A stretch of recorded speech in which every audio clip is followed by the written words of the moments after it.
I love you. Hey guys, Alicia here. So we've already gone over what surfaces are we going to use. We've already gone over what our tools are going to be. But right now what we're going to talk about is sketching your panels. Okay, so pretty much all you're going to need is your panel. You're going to need a pencil and then also an eraser. This obviously was an animal eraser at one point, but now it's no idea what animal this was supposed to be. But anyway.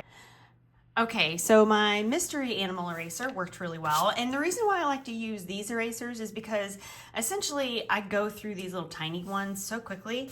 So I always keep some external eraser around. And that's because we're going to end up making mistakes or wanting to make adjustments. So I like to make essentially circles. So what I'm going to do is I'm going to kind of create like an abnormal circle. So you can see how that's kind of an abnormal circle. It's still kind of circle-less, but it has like this little thing to it.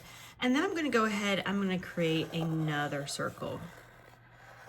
And then I'm going to create another circle here. And then I'm going to create another circle here. All right, so now as I'm going, I'm like, all right, how do I want this to flow? And so we kind of already said that I was going to do kind of like a diagonal. But there's a lot of different ways I can do this. And I also know that this is just my initial draft, right? So like whenever we start like sculpting this with the compound, you'll see how we can make modifications to our, sketches then. But what I'm thinking was that this is a really narrow space. So you know what, I'm gonna kind of open up that a little bit more. And so then maybe I have another circle like here.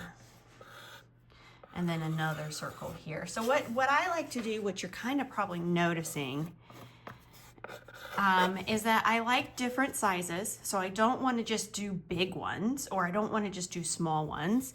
I want to keep there to be some interest. But at the same time, the way that I'm making these shapes, I'm kind of thinking about how water would come in and erode these shapes, and so that they would essentially kind of flow into each other, you know. And then sometimes I also like to think that like maybe they're overlapping. So for instance, this is going to go over a little bit, so then it kind of helps make some interest instead of them all being right next to each other. So like for instance here, like what if I had this kind of overlap? And then if I had it overlap, maybe it would go out a little bit more, just so it would make a little bit more sense. Yeah. All right, cool. All right, so I'm definitely liking where that go. And maybe this ends like here. Maybe this overlaps a little bit.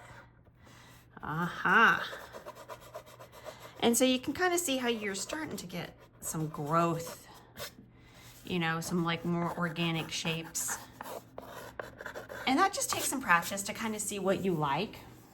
They're going to be empty pools. So all of these are going to be like walls, right? So giving you some, you know, this example, these are going to be the walls. But what if I had like a rock, a filled in spot, like right in the middle? I think that would be really neat. And actually, I don't think I've ever done one, and I kind of do something like that, so I know that that's going to be filled. And one of the things that I want to do is I want to kind of try to mimic the shape that I have on this side, so then you get something that's called a synergistic relationship. So then it feels really good. And now I'm going to flip it over, because essentially I want to, again, I'm kind of going like this. So now that I have my guiding line, now I want to kind of fill it in from this side. So I'm going to do this. Again, this one's not going to be a lot, because I want it to be, and then maybe over here. Maybe that's just it. Kind of look at that going like, does that look okay? All right, so now that we see how I overlapped, and it looks a lot better when it's overlapped. And then they're overlapped, but they're not erased. You can just tell that these don't feel like they're part of one, like a segment of one thing. These look like just multiple things kind of on top of each other, where this definitely looks like they're intertwined. So we're gonna do that same experimentation here, but I don't want there to be like perfect. So I'm gonna have this one be the parent, the dominant. Okay. And now, let's see.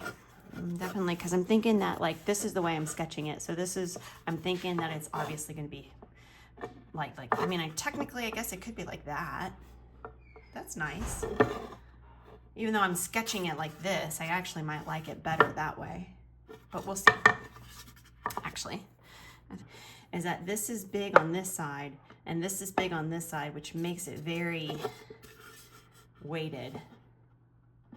So either it goes down so the heavy ones are on the bottom, or I flip-flop and I put a big one here and a small one there. So let's just do that really quick. So what if we do a big one here? So still kind of following that. And then a small guy here. Still trying to be kind of like circles, but organic. And then of course, like still creating my shape. Actually, I wonder what that would be like. Now it's kind of getting hard to tell because of all my previous marks. And my little eraser, my little mystery animal, he was really good to begin with, but now I think he's getting a little tired. More. All right, have that circle. And then maybe have, yeah, more like this is one. There you go. I think that works better. And I'm gonna have this overlap a little bit. And so so essentially this tidal pool is a little bit newer than the other ones. And I feel like that works out a little bit better. Now, even though if like maybe there might be some tweaks that I want to make a little later on, I can, because you can definitely feel like right now it's kind of hard to imagine, but it does feel like this is heavier than that, but that's because these strokes are really heavy. But as soon as I start putting the compound on, which you guys will see in the next video, how it ends up kind of changing the way the sculpture happens, because these are just guidelines. This is not how it's going to end up being, honestly. I mean, I wonder if we end up just putting like a little tiny one there. That might be nice. So we'll play with it whenever we're sketching it and we'll see.